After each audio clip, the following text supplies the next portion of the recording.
Hi, everyone. I'm Andrew. Sonia hired me because I was tall. And it's true. I've been in, in digital for quite some time. And I really didn't want to spend time sort of talking about the answer. I guess I represent the agency side of the debate that's coming up, although I would argue we're not traditional at all.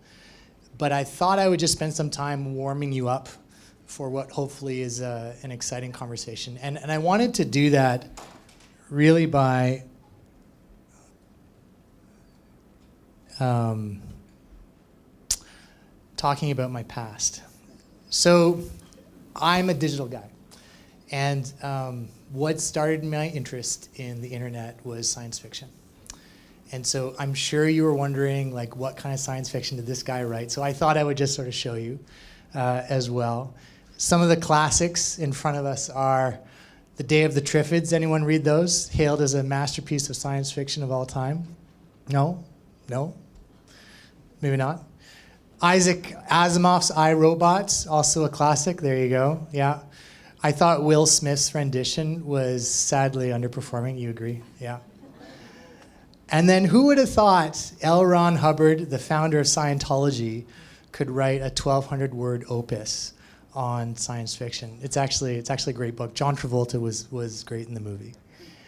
But it was this sort of intense preoccupation with sci-fi and the possibilities that when the internet finally came about, I thought, my God, this is perfectly aligned with my aspirations from a career perspective. And it was interesting, when I started in the mid-90s, the internet was a very different thing. So I thought I would sort of take you through this sort of historical perspective of how agency-client relationships evolved as the internet grew up. And I think in doing so, hopefully you can sort of see some of the sort of key criteria in which that power relationship or that value relationship changed. But back in the mid-90s, the internet was a different thing. So I'm just curious if you could raise your hand if you've been involved in digital in some way for the last 3 years, so since 2014. All right. Keep your hands up, since 2011, 2009, 2007, 2005, 2000. Keep your hands up, high. 1998. Okay, so that'll help me tailor the expression. And it's really interesting when you go back in time, because I think you learn some valuable lessons. So the internet, also known as the information superhighway, back in that time was a pioneering space. And literally anybody could get a job back then. It was at that time when marketing didn't really know what to do with the internet, didn't fully trust it. It was a bit faddish at the time.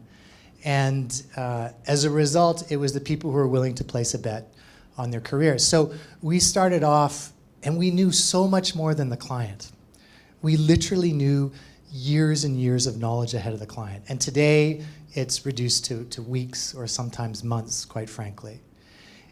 I have an interesting example. I was once building a website for a medical manufacturer, and I was teaching them how to actually FTP, which is a term to move files onto the internet, their site up, when all of a sudden we got hacked in real time. And it was super easy to do back in the 90s.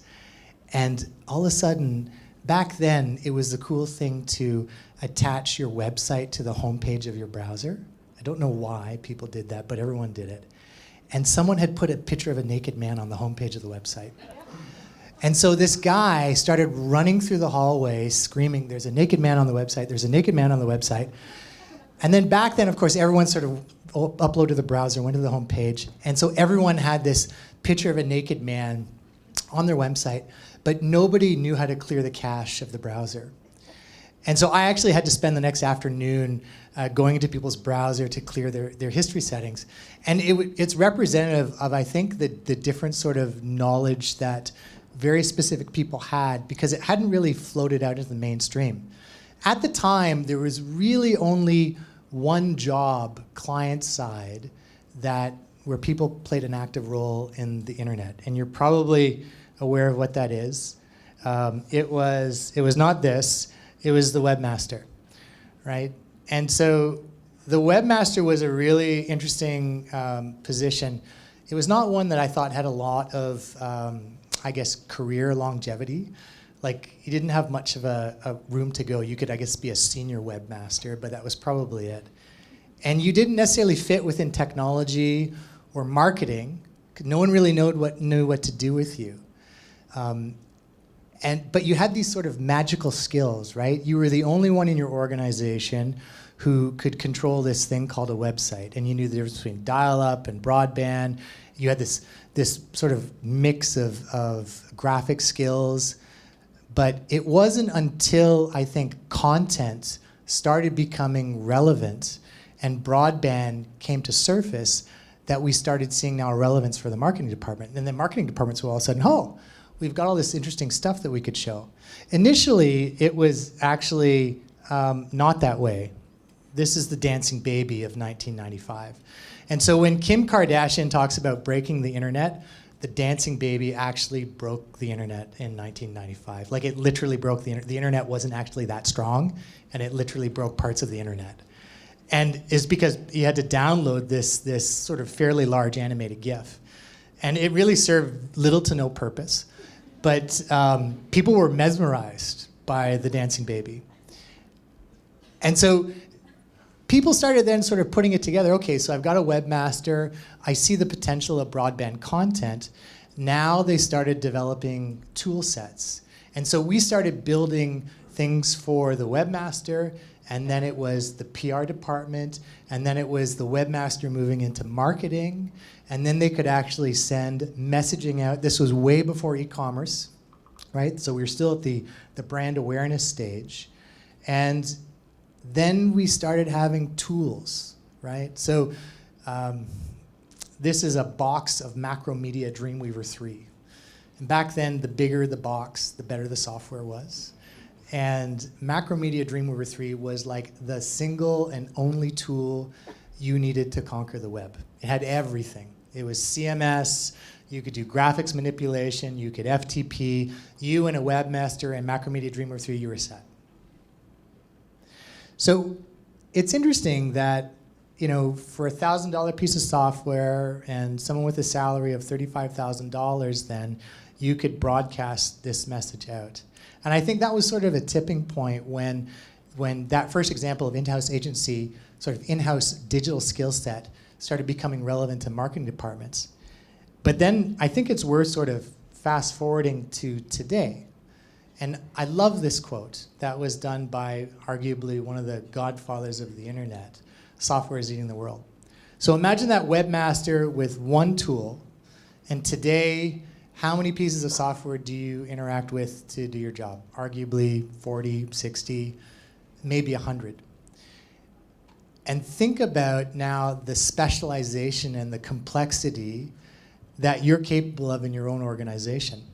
The webmaster has specialized to like 20, 30 different skill sets. At SapientRazorfish, we literally have 60 different job titles, right? Not including the different levels that exist. And 15 years ago, maybe it was like 10, maybe 15. So for us to be competitive, we've had to go through this same arc of increasing specialization. Software has become more complex. And as a result, like I think there's a really interesting comment about how you need to drive innovation while still delivering excellence in order to be competitive. So we've had to adapt. And you may have heard this term before, always on marketing, but I think it's recently becoming a little bit more relevant, particularly as data becomes a little bit more accessible. I like it because instead of the traditional push construct where you're pushing a message and you're trying to convert and you're throwing paid media, this is a lot more anticipatory, where you're placing things in the context of time and location for people to find them. And so it requires, I think, a more nuanced understanding of the consumer. Always on marketing, I think, is also at a tipping point right now.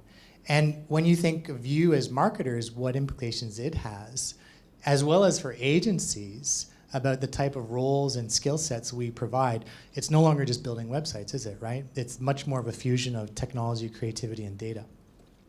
So I think that we're going to see a lot more sort of, I was just talking to a guy earlier today, Canopy Labs, who's basically doing always-on marketing for customer journeys. Who's from Canopy today? Ali, you here? Oh, he's not here. But it's super interesting. Like there's software for that right now. So if you go to tmz.com, and maybe you do, maybe you don't, but you take a trip there to check out some of the latest gossip, you will find an interaction like this, where you're getting cookies dropped, pixels tracked, and it is in an effort to deliver always-on marketing, trying to develop and understand every nuance of your behavior and where you've gone. And then the next time you're at TMZ or another site, it'll try to be a little bit more anticipatory for you. And so naturally, I felt a little uncomfortable looking at this slide. I know it's part of what we do as well, but you can't help but look at this and say, I'm not too keen on the implications of an always-on marketing mindset because worry a little bit about privacy. Last thing I want to show you, second last thing, is a white paper that was written 2 weeks ago. And I've called out some of the pertinent facts, but it's basically saying that digital advertising is absolutely broken, that sort of the traditional publisher model doesn't work. There are too many middlemen taking too much profit. Right now, in your monthly cell phone bill, $23 are actually spent towards data charges for mobile ads. And that also works out to be 21% of your battery life. Doesn't that piss you off? So this guy is saying, we don't need that future. And it appealed to me because I was a sci-fi fan. But he said, we don't need that future. What if we had a browser that existed which was essentially a super-powered ad blocker? And then we used blockchain technology and smart contracts using Ethereum to have something called a basic attention token. So you own how people consume your attention. It's not owned by Facebook or by Google. And you decide, you deal direct with the publisher, and you actually profit from the attention that you sell to publishers. That's pretty cool. And that, I think, is a really interesting point of disintermediation, where you could see a future where the power is put back literally into the hands of the consumer, that they can actually use their attention as tokens, that they can have autonomy and control and independence over that. And the whole reason why I bring it up, sort of in a long-winded way, is, well, what does that do for the agency-client relationship? Not only does it sort of disrupt the whole advertising model, but you're going to have to change your skill set to adapt. But these are things that a digital agency has to deal with a lot of time.